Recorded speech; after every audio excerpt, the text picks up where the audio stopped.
যদি সবাই হেলমেট পরতেন তো তাহলে দাঁড়িয়ে কেন থাকতেন? হেলমেটটা পরেন না, এখানে দাঁড়িয়ে ধরছে, সব বয়ে দাঁড়িয়ে আছে। এটা এই জিনিসটা খুবই করবে, লাইটে দেখে আছে।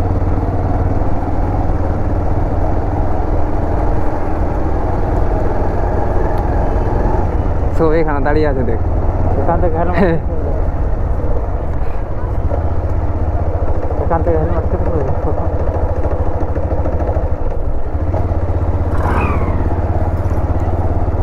যদি সবাই হেলমেট পরতেন তো তাহলে দাঁড়িয়ে কেন থাকতেন?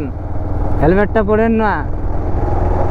অ্যাকচুয়ালি রুলস হেলমেট পরা, বুঝলি কিনা, ওরা কেউ বুঝতেই পারে না।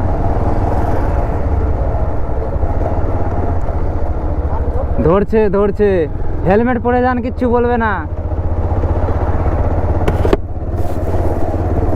বন্ধুরা, ভূতনি থেকে ফেরার সময় ভূতনি ব্রিজের সামনেই মানে মেন রাস্তাতেই কিন্তু গাড়ি ধরছে, মানে বাইক ধরছে, আর সবাই ভয়ে দাঁড়িয়ে আছে যে আমরা কি করে যাব। তো এই উদ্দেশ্যে একটা কথা বলি, আপনারা অবশ্যই হেলমেট পরুন।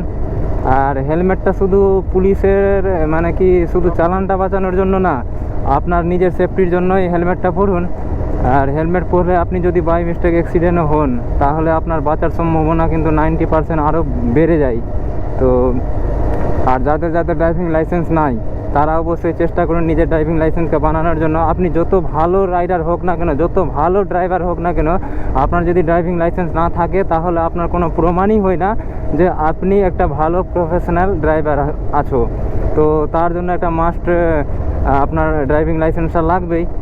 আর আপনার ড্রাইভিং লাইসেন্স পেয়ে যাওয়া মানে আপনি সরকারের আপনি একটা আরটিওর আপনার একটা নাম নথিভুক্ত হয়ে যাচ্ছে যে আপনি একটা ড্রাইভার, হ্যাঁ আপনি গাড়ি চালাতে সক্ষম, সেটা আপনার মানে প্রমাণ করছে। আর আমার কাছে আমার ড্রাইভিং লাইসেন্স আছে, প্লাস হলো আমার হেলমেটও লাগা আছে। তাই আমাদেরকে পুলিশ মানে থামলোও না, বললেও না যে দাঁড়াও কী করো হ্যান করো। আর যদিও দাঁড়াতো তো ক্যামেরাটা দেখে মনে হয় যে না কিছু বলেনি। তো আপনারাও চেষ্টা করুন সবসময় হেলমেট পরে গাড়ি চালাবার। আর ড্রাইভিং লাইসেন্সটা অবশ্যই আপনারা সবাই বানিয়ে নেবেন। হ্যাঁ, ড্রাইভিং লাইসেন্সটাই হলো আপনার প্রমাণ, আপনি যে গাড়ি চালাতে পারছেন সেটাই হলো আপনার মূল প্রমাণ যে আপনি ড্রাইভিং লাইসেন্স আছে, আপনি গাড়ি চালাতে পারছেন। আর এই যে ভূতনি ব্রিজের রাত্রের দৃশ্য, প্রত্যেকটা ল্যাম্প পোস্টে এখন সোলার লাইট লাগিয়েছে। আগে ছিল সেটা ইলেকট্রিক থেকে চলবে সেই লাইটটা, কিন্তু সেখানে ইলেকট্রিকের বিল নিয়ে ঝামেলা হয়েছিল যে দুটো পঞ্চায়েতের মাঝখানে পড়ছে, এক ভূতনি পঞ্চায়েত, এক মথুরাপুর পঞ্চায়েত।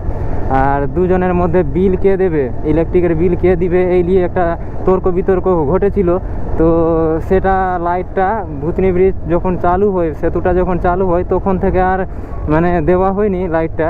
কিন্তু এখন বর্তমানে সেইটাকে উঠিয়ে দিয়ে আবার নতুন করে কোনো একটা টেন্ডার পাস করে প্রত্যেকটা ল্যাম্প পোস্টে সোলার লাইট লাগিয়ে দিয়েছেন। এটা খুব একটা ভালো উদ্যোগ, কারণ এটাই হলো গ্রিন এনার্জি। আর গ্রিন এনার্জিটা আপনারা জানেনই, যেটা সৌরশক্তি থেকেই নিবে, কিন্তু আমাদের আর কয়লা পোড়াতে হবে না, আর ইলেকট্রিক বিলেরও কোনো একটা সমস্যা থাকবে না। আর আমাদের মানে কি যতটা পাওয়ার সেভ করতে পারছি, তো এইদিকে যে গ্রামীণ এলাকায় বা শহরে যেটা আমাদের বিদ্যুৎ আসছে, সেই বিদ্যুৎ কিন্তু আমাদের একটু সঞ্চয় হচ্ছে, আর আমাদের লোডশেডিংটা কম কাটবে। তো একটা খুব ভালো উদ্যোগ নিয়েছে আমাদের এখানে যিনি করেছেন, নামটা আমি সঠিক জানছি না কে করেছেন, কিন্তু খুব একটা ভালো একটা উদ্যোগ নিয়েছেন।